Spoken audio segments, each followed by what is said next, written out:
What's good, people? Thanks as always for passing by the channel. Much appreciated. Hit that subscribe button if you guys are new. Thank you to everyone that responded to my Fight of the Decade video that I filmed yesterday. A few names popped up. I can't lie to you, a few names. About 7 or 8 names popped up. So we had Froch came up a lot.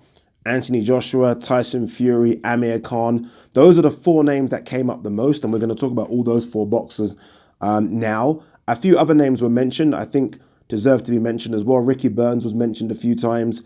Carl Frampton was mentioned a few times. David Haye, I don't know why. When you think of what David Haye done after 2010, not much. I just checked. Who else was mentioned? James DeGale. Did I say that already? I don't know. But James DeGale was mentioned as well. So a few fighters were mentioned, but the majority of people chose Fury, AJ, Froch, and Khan. And we're going to kind of break that down. When I think of my fight of the decade, obviously, we are looking at when they fought the person, who they fought, world title fights, were they big fights? But I'm also looking for like, oh my God moment, if that makes any sense. Like a moment that you're talking about weeks after, right? That just shocks you. You know where you were when that happened type moment. Not a moment when the favorites win. I mean, that's kind of standard. What was the oh my God moment? So I'm looking for that plus all the other things I just mentioned, right? So without further ado, let's start looking at their fights. So the first person that we're going to look at is, I think, possibly the name that got mentioned the most, and that's Carl the Cobra Froch. One of my favorite British fighters of all time. I mean, put his arrogance aside, this guy is a fucking warrior, right? A couple of these fights, though, when I was thinking about Carl Froch, for some reason I thought about the John Pascal fight, the Jermaine Taylor fight, Andre Durrell fight, but those fights were in 2008 and 2009. So those fights miss out. So that might hurt him when it comes to, is he the fighter of the decade? But regardless, from 2010 onwards, it's weird because he started 2010 with a loss, Mikkel Kessler, away from home in Denmark. Then on the back of that loss, his next fight was Arthur Abraham away from home. It's an oh my God moment. It's not a big oh my God moment, but it's an oh my God moment regardless. Arthur Abraham away from home. Then he fought Glenn Johnson. Then he had that loss against Andre Ward, which in hindsight is no shame at all, right? I mean, nothing. Andre Ward at the time was like 24 or 25 fights unbeaten, fresh, no injuries, peak of his powers, and he lost. No shame in that. And then he had the Lucien Boutte fight. This is Carl Froch's oh my God moment. I don't know if you guys remember back then, but Lucien Boutte was considered the best super middleweight in the world. I didn't think he was, but a lot of people considered him to be the best super middleweight in the world. He didn't enter that tournament. Outside of the tournament, everyone was like, you know what? This guy is number one. He was the IBF champion. At the time, 30 fights, 30 wins. He was undefeated, and he was favourite to beat Carl Froch. Carl Froch was taking his fight on the back of a loss, and quite a bad loss. It was easy work for Andre Ward, I thought, and this was it. If he lost this fight, done, retirement. We hear the stories. He didn't just win the fight, he destroyed Boutte. Destroyed Boutte. This, I think, is Carl Froch's best performance ever. And he's had some good performances in his career, but this performance against Boutte, I thought was his best performance. After Boutte, he fought Yusuf Mack. Remember what happened to Yusuf Mack, and we're not going to get into that anyway. Then he had that fight against Mikkel Kessler, and then he had the 2 fights back-to-back against George Groves. The first fight, obviously, is full of controversy, right? You know what's strange about that first fight? Look, George Groves was destroying Carl Froch, out-jabbing him, out-manning him, put him down. But what's not talked about a lot is how Carl Froch turned that fight around. The will and the strength to turn that fight around. He was getting manhandled by George Groves. It was embarrassing. It was embarrassing. He looked slow, he looked weak, he looked ploddy. And then from round 7 onwards, that fight was turning. And I do believe, and it's a big what-if moment, I do believe, though, if Howard Foster hadn't stopped that fight, I think Carl Froch was going on to win that anyway. I think Carl Froch was on his way to stop George Groves. That's just my opinion. It could be wrong, but that's the kind of way I saw it. Then he had the rematch against George Groves. And it's weird because we always talk about stadium fights and this and that now. It seems to be the word that every fighter seems to want, a stadium fight. This was like the first big stadium fight of this era. We've had stadium fights before, but this was the first big one of this era. I mean, I'm talking after the likes of Calzaghe and Eubank versus Ben and Frank Bruno.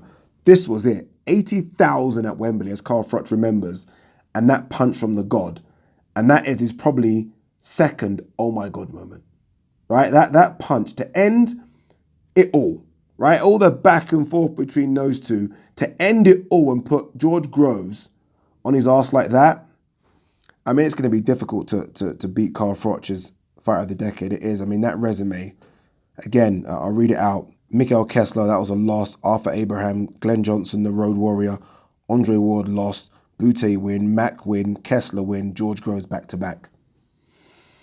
Not easy. Not easy. All right, let's look at Amir Khan's resume from 2010 onwards. Good resume. Good resume. Paulie Malignaggi, Marcus Maidana, Paul McCluskey, Zab Judah, Lamont Peterson lost. He didn't lose that fight. He did not lose that fight. Danny Garcia lost. Definitely lost that fight. Carlos Molina, Julio Diaz, Louis Collazo, great performance. Devin Alexander, great performance. Algieri, bad performance, but he won nonetheless. Alvarez obviously got stopped, was doing well until that. Le Greco, whatever. Vargas, and obviously recently Terence Crawford. Are there any oh my God moments in there? You know, Maidana was an oh my God moment. I mean, not in a good way, but in a way in which he survived, right? I mean, he put Maidana down with a beautiful body shot, and then you almost thought it was plain sailing, and then Maidana just turned into fucking Terminator Maidana, Margarita Maidana, and Khan survived that, and credit for him to survive. And I mean, that's a scalp, especially when you consider what Maidana then went on and done after. That's a scalp. Paulie was a good fight as well. Zab Judah, yes, a bit older, but nonetheless, great performance. Again, Lamont Peterson, it was a tough fight, but I thought he won that. Garcia is a bad one on there. That Garcia loss is a bad one. He was favourite to win that. The rest, Collazo, yeah, Alexander, good. Algieri was awful. Alvarez, obviously, he wasn't favourite to win that anyway, and Crawford. So, look, 4 losses there. 2 of those losses expected. Alvarez and Crawford. We didn't expect the Garcia one. Khan was a big favourite for that fight. And we didn't expect the Lamont Peterson one. Again, Khan was a favourite, but I thought he won that fight. It's a solid resume. It's a solid resume. It really is. Is it better than Froch's? Or Froch, as Frank Warren seems to call him? I don't know. There is no... You know what it is? The wins that he got, I expected him to get. Even the Maidana and the Malignaggi, all those good wins, Collazo and Judah and Devin Alexander, he was favourite in all those fights, right? The Garcia knockout's a bad one. In terms of hurting him to be fight of the decade, he was favourite for that fight, he got stopped. But it's solid. It really is solid. And I'm just picking holes at it, but it's solid. He's fighting at world level. He's mixing it at world level. He's fighting away from home. World title fights here as well. It's solid. I don't know. It's solid. Is it better than Froch's? I don't think so. But it's solid. All right, let's look at the next one. Anthony Joshua. The current heavyweight champion of the world. IBO, IBF, WBA, WBO. Let's have a look since 2010. I'm not going to read out everything. Obviously, he started his pro career in 2013. But up until 2015, not much. That's when it kind of got hot, though. So let's go from 2015. Let's see. Dillian White, KO. Charles Martin, KO. Dominic Brazil, KO. Eric Molina, KO. Klitschko, KO. Takam, shouldn't have been a KO, it was a KO. Parker went to points. Povetkin, and now Ruiz, KO. Calling it, obviously. Solid, right? I mean, solid. In a space of what? 4 fights, he's unified the division. He's got all the belts but one. He stopped all of his opponents but one. You can't knock the record. Are there any oh my God moments here? I guess the one that stands out is Klitschko, right? But he was favourite to beat Klitschko. I think people seem to forget that. Klitschko was coming off a loss. Klitschko, 41 years of age. Klitschko nearly 2 years out of the ring. I mean, that does take a bit of shine from it. It does. Not a lot, but it does. He still had to get up and dig deep, and he done that. I don't know. I mean, Charles Martin is up there with Stavern as the worst heavyweight champion I can remember. Dominic Brazil, Yeah, it's a good win, but I don't really rate Brazil, if I'm honest with you. Molina, solid, got the stoppage. Carlos Takam struggled a bit. Joseph Parker didn't look great. Povetkin's a good win. I know people won't give it credit, but Povetkin's a good win. Struggled in the opening rounds, but then found his groove and, again, got a great stoppage.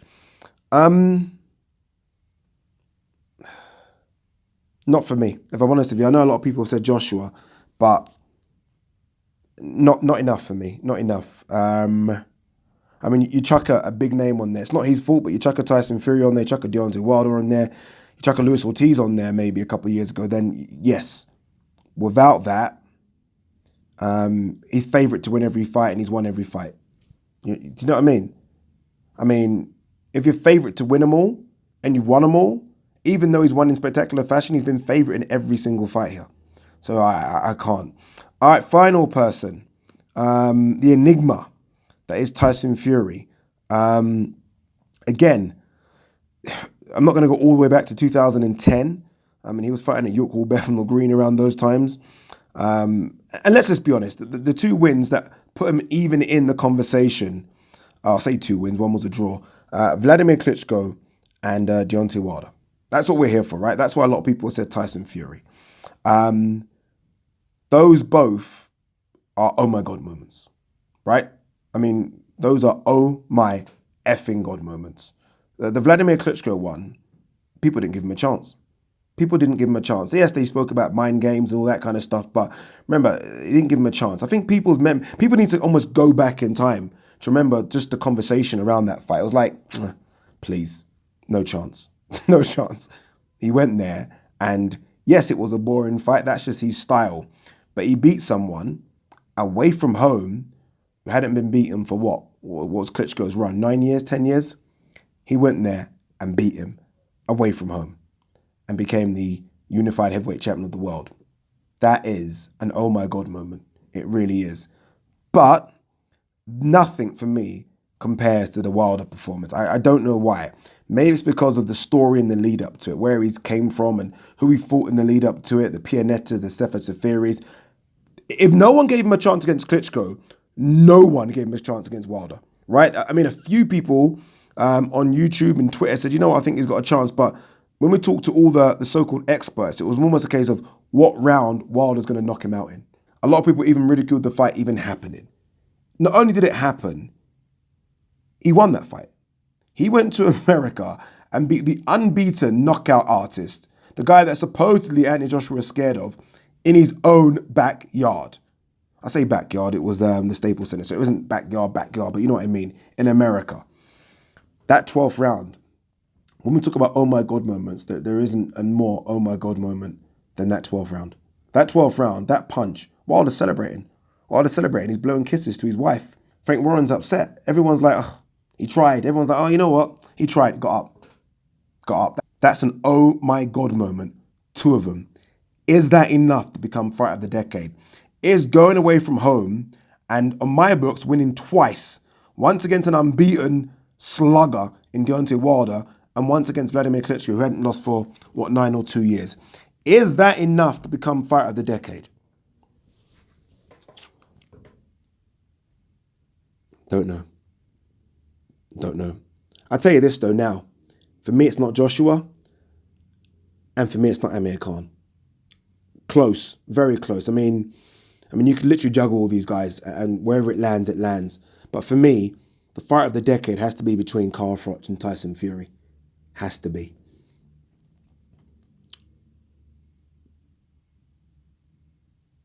Carl Froch. Has to be Carl Froch for me. Has to be Carl Froch. Carl Froch's resume, I think, is solid. He's taken big fights after losses, right? I mean, again, Mikhail Kessler, loss. Next fight, Arthur Abraham, away from home. Andre Ward, loss. Next fight, Lucien Boutte, unbeaten. IBF champion, probably the best super mitt in the world. He had to win that one. He didn't just win it, he knocked him out. And then the back-to-backs against George Groves. We always talk a lot about Anthony Joshua surviving adversity against Vladimir Klitschko. It was nothing like the adversity that Carl Froch was going through against George Groves. He was getting beaten up. And somehow, some way, he found a way. And then, in front of 80,000 people, as he would like to remind us, Wembley Stadium, he ended it. Ended it. Full stop, bang. It's close between all four. But my fight of the decade, Carl the Cobra Froch. Peace.